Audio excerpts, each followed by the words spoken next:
বিসমিল্লাহির রহমানির রহিম। জিপিএইচ ইস্পাত আয়োজিত এই টেকনিক্যাল আলোচনার আজকের আমি একটা নতুন একটা জায়গা থেকে শুরু করতে যাচ্ছি এবং এটা আমি আর আগের দিনও আগের কয়েকটা এপিসোডে আমি বলেছিলাম যে আমরা আসলেই আর্থকোয়েক নিয়ে আজকাল বাংলাদেশের সমস্ত লোক এবং সমস্ত ইনস্টিটিউশন সবাই বেশ একটু কৌতূহলী এবং তারা সবাই একটু ভীত।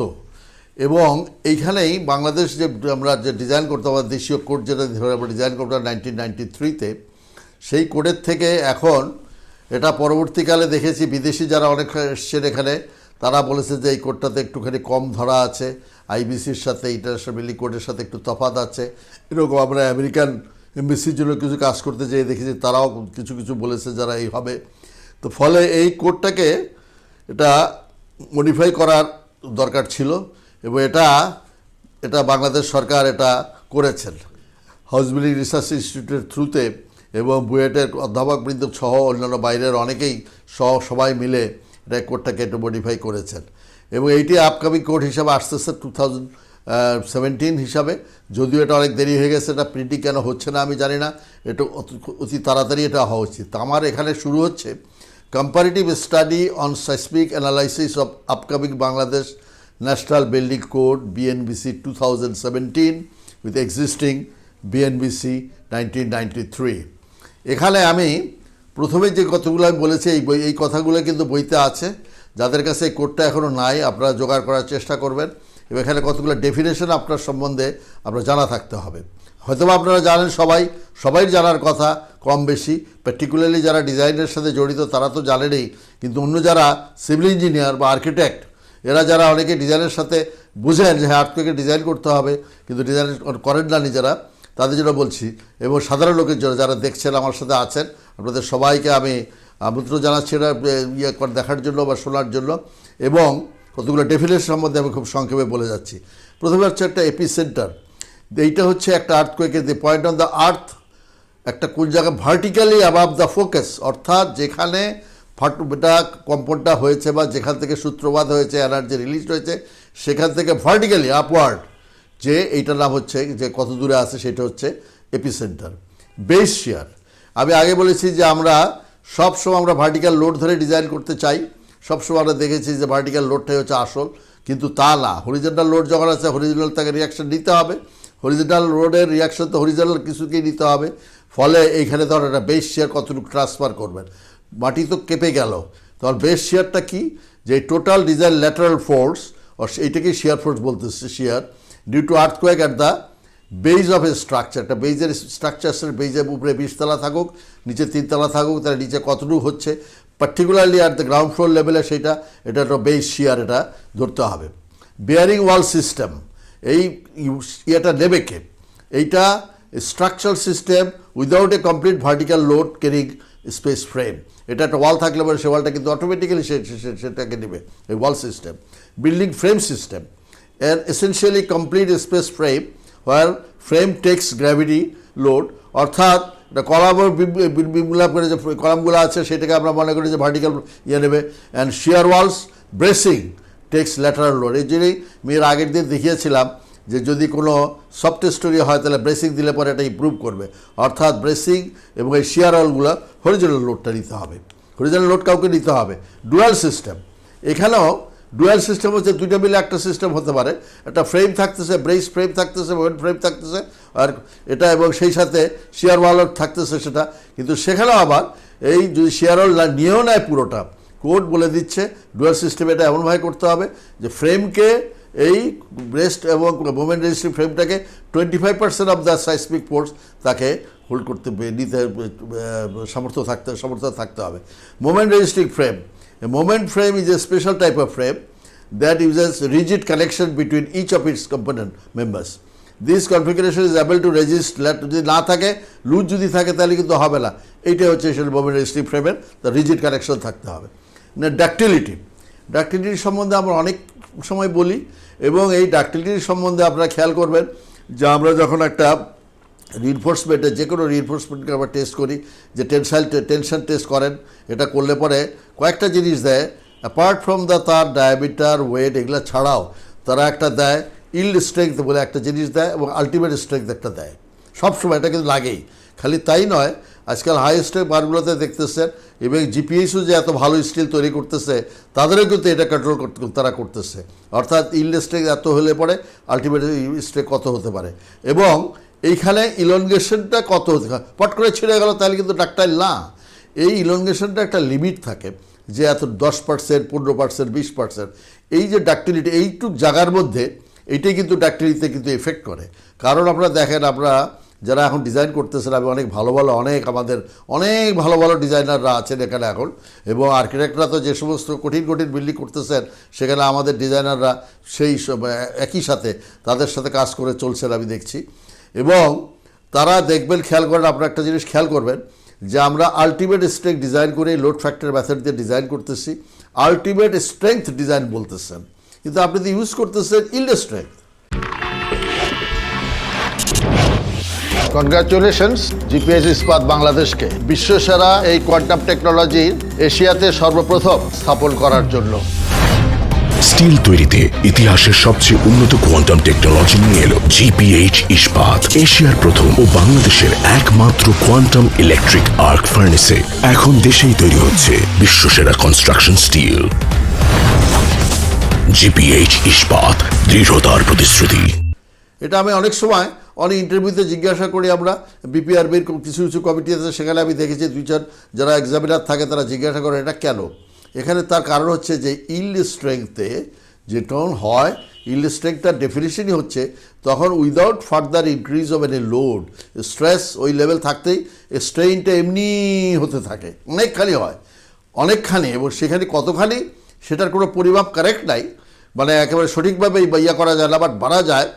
ইল্ড স্ট্রেংথের সময় তার FY ডিভাইডেড বাই ই, এইটা হচ্ছে ম্যাক্সিমাম ইল্ড স্ট্রেংথ, এইটা হচ্ছে।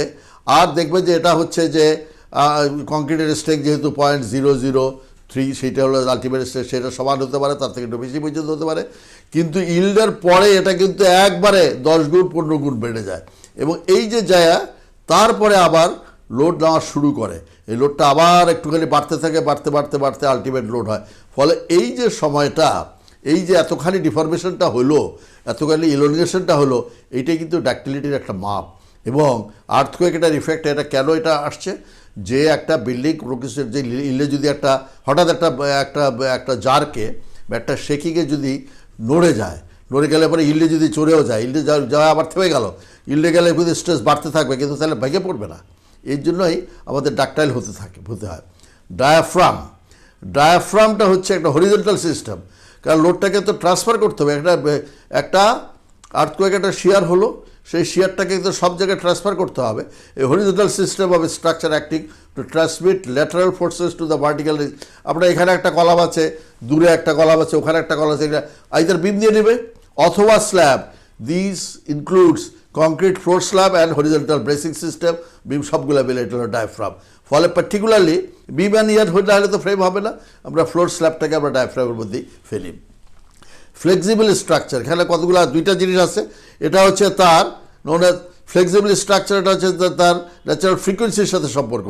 এই ফ্রিকোয়েন্সিটা যদি একটা সার্টেন কত মেগাহার্টসের মধ্যে থাকে, তার হার্টসের মধ্যে থাকে, তাহলে এটা ফ্লেক্সিবল স্ট্রাকচার হয়, নাহলে এটা রিজিড স্ট্রাকচার হয়। তারপর হচ্ছে damping, the effect of inherent energy dissipation mechanism in a structure that results in reduction of effect of vibration expressed as a percentage of the critical damping for the, কারণ কতটুকু damp হয়ে যাচ্ছে স্ট্রাকচারটা একটা সয়েলের উপরে আছে, এটারও একটা ইফেক্টের হিসাব করতে হয়, সেটা হচ্ছে ড্যাম্পিং ইফেক্ট। তারপরে স্টোরি ড্রিফট, আপনারা এটা শুনেছেন, storey drift, storey soft storey, weak storey, প্রায় শুনবেন, প্রায় অনেকেই অনেক রকম কথাবার্তা বলে, এটা বানায় ফেলছেন, এটা হয় না, এটা ডিজাইন করেন। আজকাল ফ্যাক্টরি ট্যাক্টরি করতে গেলে পরে দেখা যায় এটা নিয়ে খুব যারা এটা করেন তারা অনেক এক্সপার্ট, তারা এই সমস্ত কথাবার্তা বলেন। যে তো স্টোরি ড্রিফটটা হচ্ছে the horizontal reflection at the top of a structure, একেবারে টপে, কিন্তু এইটা with relative to the bottom of the structure story, এইটা হচ্ছে একটা স্টোরি ড্রিফট, একটা স্টোরির টপে এবং বটমের মধ্যে এটা, এবং টোটাল ডিফ্লেকশন আমরা বলি একেবারে টোটাল ড্রিফট হচ্ছে একদম উপর থেকে নিচ পর্যন্ত। আর সফট স্টোরি, এর সফট স্টোরি আর উইকেস্ট, এটা কিন্তু স্টিফনেসের সাথে সম্পর্ক। সফট স্টোরি যদি এমন একটা স্টোরি হয় which lateral stiffness is less than 70% of the stiffness of the storey above, একতলার থেকে দোতলার স্টিফনেসটা বেশি আছে, নিচেরটা কম আছে, 70% যদি না হয়, or above or less than 80% of the average stiffness of the 3 story above. এইটা একটা হিসাব করলে পরেই, কারণ এখানে বিম ওয়াল কলাম অ্যান্ড বিম নিচতলায় আছে, উপরতলায় অনেক ওয়াল আছে, ফলে এটার তো স্টিপ অনেক বেশি শক্ত হয়ে গেছে, ফলে স্টিফনেসটা যদি কম হয় তাহলে একটু সফট স্টোরি হয়ে যাবে। হিসাব করবেন, হিসাব করলেই বোঝা যাবে। Weak storey similarly storey in which the lateral strength is less than 80% of that of the storey above, উপরের থেকে যদি নিচেরটা কম হয় তাহলে এটা উইক স্টোরি হয়ে গেল। অর্থাৎ একটা পাতলা পুতলা জিনিসের মাথার মধ্যে অনেক বেশি হেভি লোড থাকে, তার স্টিফনেস কিন্তু কমে যাচ্ছে সেরকম। তারপরে পি এফেক্ট, এটা দেখেন ডেল্টা এফেক্ট, এটা হচ্ছে সেটা আমি আগের দিন বলেছিলাম আমার মনে হয়, যে যখন ল্যাটারাল ফোর্সটা আসে কলাম ভার্টিক্যাল লোডটা নিচে, এছাড়াও কিন্তু কলামটা একটু মুভ করে মাথাটা, এই মাথাটা মুভ করলে কিন্তু এখানে একটা ডেল্টা এফেক্ট আসলো। এই ডেল্টা এফেক্টের জন্য কিন্তু মোমেন্ট কিন্তু বাড়তেছে, অর্থাৎ ভার্টিক্যাল ফোর্সটা একটু সরে গেছে একটুখানি, তাহলে পি ইন্টু ডেল্টা যতটুকু সরছে সেটা কিন্তু একটা মোমেন্ট দিচ্ছে। আবার একটা হরিজন্টাল ফোর্সও কিন্তু এখানে জেনারেট করতেছে, horizontal force multiplied with the height of the structure, height of the floor, এখানে মোমেন্ট ক্রিয়েট করতেছে, ফলে এডিশনাল মোমেন্ট কিন্তু বেড়ে যাচ্ছে। এই জিনিসটাই হচ্ছে পি ডেল্টা ইফেক্টটা হচ্ছে যে additional moment due to P delta ইফেক্টের জন্য, এই জিনিসটা আপনাদের খেয়াল করতে হবে। কনগ্রাচুলেশনস জিপিএইচ ইস্পাত বাংলাদেশকে বিশ্বসেরা এই কোয়ান্টাম টেকনোলজি এশিয়াতে সর্বপ্রথম স্থাপন করার জন্য। স্টিল তৈরিতে ইতিহাসের সবচেয়ে উন্নত কোয়ান্টাম টেকনোলজি নিয়ে এলো জিপিএইচ ইস্পাত, এশিয়ার প্রথম ও বাংলাদেশের একমাত্র কোয়ান্টাম ইলেকট্রিক আর্ক ফার্নেসে এখন দেশেই তৈরি হচ্ছে বিশ্বসেরা কনস্ট্রাকশন স্টিল। জিপিএইচ ইস্পাত, দৃঢ়তার প্রতিশ্রুতি। নেক্সট হচ্ছে যে topics related to this presentation, আমি কী কী করতে যাচ্ছি আমি বলে যাচ্ছি আগেই, কারণ আমরা বেশি সময় থাকে না, তো আমরা এর প্রতি আলাপ করতে থাকবো যাতে সামনের ক্লাসগুলোতে আপনারা থাকতে পারেন। সাম ইম্পর্টেন্ট ডেফিনেশনস আমরা বলে ফেলতেছি।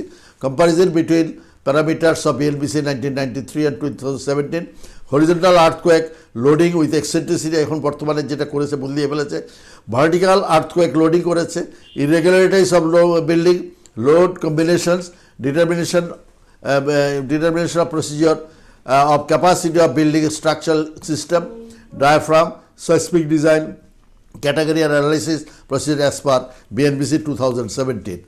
এইখানে দেখেন প্রথমেই এইগুলো আমরা আস্তে আস্তে আলাপ করতে থাকবো, আজকে হবে না, কারণ একটা এইটুক সময়ের মধ্যে অল্প অল্প করে যাওয়াটাই ভালো আপনাদের সুবিধার্থে। এখানে বিএনবিসি 1993 এবং 2017-এর কম্পারিজন দেখা রয়েছে, যেটা কি আছে জোন 1 জোন 2, এটা আমরা আগেও বহুবার বলেছি, অনেকেই বলে, আপনারা সবাই জানেন, যেহেতু একটা সিস্টেমেটিক টেকনিক্যাল আলোচনা আমরা করছি সেজন্য এটাকে আবার সিস্টেমেটিক্যালি দেওয়ার করা হয়েছে।